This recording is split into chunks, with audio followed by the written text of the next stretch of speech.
You never expect silence in a dreary place like this.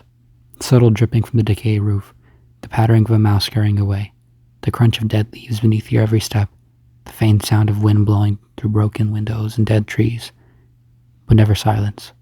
The torch in my hand only illuminated about 4 feet in front of me, just enough to see the door leading into the abandoned mansion, but not enough to see whatever stuck to my shoe. When I lift my foot, I feel a thin fabric-like thing stuck to my heel. It'd be so easy to move the torch close to the ground and solve my question, but for a brief second I don't want to face whatever horror might jump at me. Instead, I lift the torch as high as I can. Cobwebs hung tightly to the roof of the porch. The parts of the wall that weren't covered by thick spots of mold were falling apart. At least they should have been. Wooden planks were suspended in webs, so much so that you could barely tell it was once wood. I took a breath and placed the torch close to the ground, only to confirm what I already knew. I felt the once-aligned stone pathway now crooked and cracked, coated in a long, thick silk veil. The hair along my neck stood high, and goosebumps rose along my arms. A part of me wished this eerie feeling was just spiders wondering who wandered into their home, but I know that was just wishful thinking. I've explored enough pre-collapse homes to know any building this well maintained was home to a monster capable of thought, which in my opinion is scarier than most other animals. Animals, they live by instinct. They have no forethought. But monsters like these get bored. The more intelligent creatures like playing with their food. I hear a faint clicking coming from the house. I'm not sure if my eyes deceive me, but I think I saw 8 red eyes staring back at me between the gaps in the cobwebs. If I throw my torch on the webs, would it distract it long enough for me to run? Or would it have enough time to take revenge? What point is there in coming all the way here if I destroy the house and everything inside? While I stared silently, the double doors opened slightly, slowly, with a faint cackle. I slowly took my dagger out of its sheath and sliced a hole through the webs, blocking the doors. The first room made me feel claustrophobic. It was a small cube of a room that immediately led to the next stair room. 2 grand staircases sat opposite each other. The once wealthy room had withered away.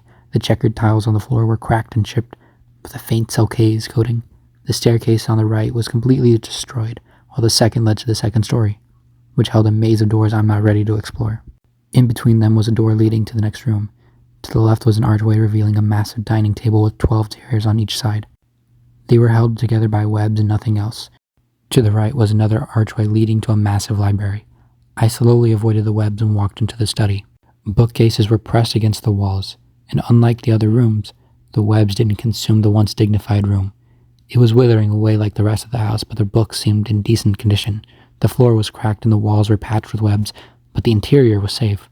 All the books could easily be read and collected, and I combed through a few titles and stole a few. The one that caught my eye the most was the owner's journal. It sat on a small round table near an armchair close to the entrance. I described it as a journal, but it's more so letters glued together between the husband and the wife that once lived here. The silence has become unbearable. I sit here and wait for you patiently with only solitude as company. Forever yours, Elaine. He wrote back, in my heart we are forever one. Elaine, how long has it been? Have the years abandoned us? Will I still recognize your smile? Can the words I mutter convey my long-felt love? Or are they just empty words? Until we meet again. With love, James. The journal continues. I hope the little ones I left behind keep you good company, Elaine. I pray your heart has room for me when I return with your love, James. In the left corner, between 2 bookcases, was the door to the next room. Opposite the door was a fireplace as well as a small armchair. I walked towards the fireplace, hoping I could maybe set a fire and have some light. But as I stood in front of the fireplace, I felt my blood run cold. I froze. I turned around and positioned my dagger to at least give me a little fight before death. A corpse was slouched in the armchair. Nothing left but the dress it once wore. A weave of silk mimicked hair. No skin was left, only the aged bones of a woman at least. That's what I'm assuming from the clothes. Even though it was nothing but bones and silk, I couldn't shake my nerves. Speak! I said that only to calm my nerves, but to my shock, it laughed. How? Suddenly the corpse stood. I felt my blood drain from my face. Spiders climbed out of the empty sockets, and thousands of smaller spiders began crawling over the exposed bone. My knees wobbled, but when I regained my bearings, I noticed silk threads pulling the bones up. The person in front of me has been reduced to nothing more than a puppet. For a moment, my curiosity beat my fear. What manner of beast are you? A horde of spiders crawled out of every crevice, and the corpse spoke. Trespasser. The spider mimicked the corpse, and repeated, Trespasser, trespasser. I put my arms in the air. I apologize for my transgressions. I didn't realize this home was occupied. I felt the spider collective glare at my dagger. I slowly lowered my blade to the ground. This doesn't have to end in death. They let out a ghastly collection of sound that I believe was supposed to mimic laughter. Devour, devour, devour. While it was distracted, I threw the torch in my hand at the corpse and jolted the string connecting my blade back into my hand and threw it again to the string holding the skeleton in the air. The laughter was replaced with a tortured release of air. As I ran past the burning pile of bones, dozens of spiders jumped onto the fire, almost as if they were trying to smother it with their corpses. The archway I had entered through was covered in silk, so I had no choice but to run through the only other door. I used my shoulder to burst through it. The door was practically begging to fall, but I didn't have time to pay attention to that. I ran past a narrow closet with broken jars, rotten bones, and books into the next room. It was too dark to see, so I bumped into a table in the corner of the room. There was barely any room to walk. My eyes adjusted just enough for me to identify the room I was in. It was a kitchen, big enough to serve a small restaurant of people. The spiders could pounce at any second, but every few feet I had to step over a large cocoon. The hair on my arms rose as I became aware of how little time I had left. I pushed past the kitchen door only to be met with 6 giant eyes, giant fangs, and the body of an arachnid. Before I had time to react, it pounced. It wrapped its legs around my body and pierced my skin with its pincers. I felt the poison envelop my body and the stiffness that came with it. I fell face forward onto a hardwood floor coated in silk, but didn't feel a thing. I watched the darkness and waited for my inevitable death. The wait was unbearable. Every faint click I heard made me grip my dagger, but the numbing agent made me unable to feel my blade. I held out until my stomach felt empty and my eyes began to close. The last thing I remember before closing my eyes was a faint cackle.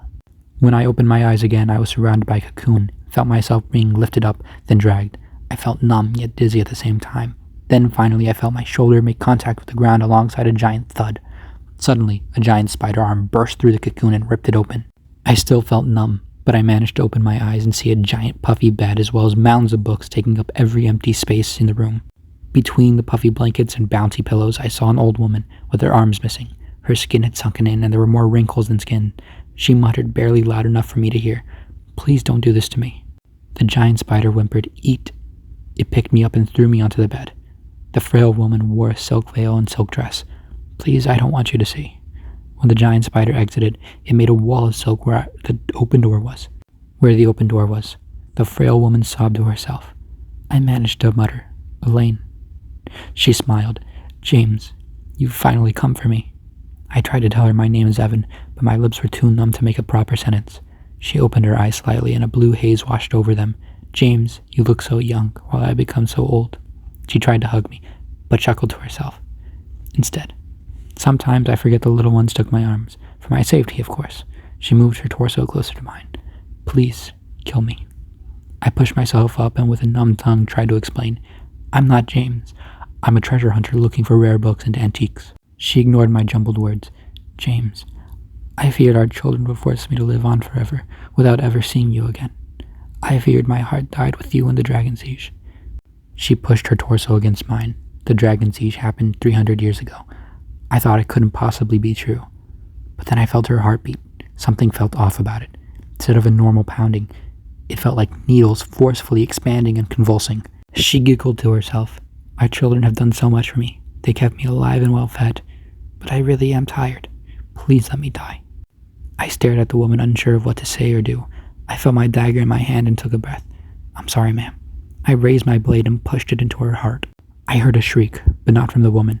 I looked at the open wound, but instead of a heart, a big spider filled the space where her heart should have been. She smiled at me. "That won't work with me." She giggled at me and raised her neck. I heard the silk wall being desperately ripped apart, and the spider desperately scream, "Mother, protect Mother." I quickly pulled the dagger out of the spider and slashed her head clean off. "You killed Mother." I grabbed her head by her hair and stumbled off the bed. I managed to pick myself up and staggered to the window. I crashed through it and fell outside the house. I groaned but didn't have time to wallow in pain. I weaved between the trees as fast as I could while also occasionally leaning on a trunk to keep me up.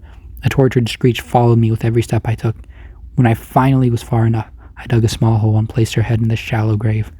I leaned against the tree and took a second to rest. Despite sitting at the base of the tree, the sky being blocked by leaves, I managed to see the moon shine in its full glory, as well as the stars fill the gaps between the leaves. I described the night as beautiful, despite the circumstance.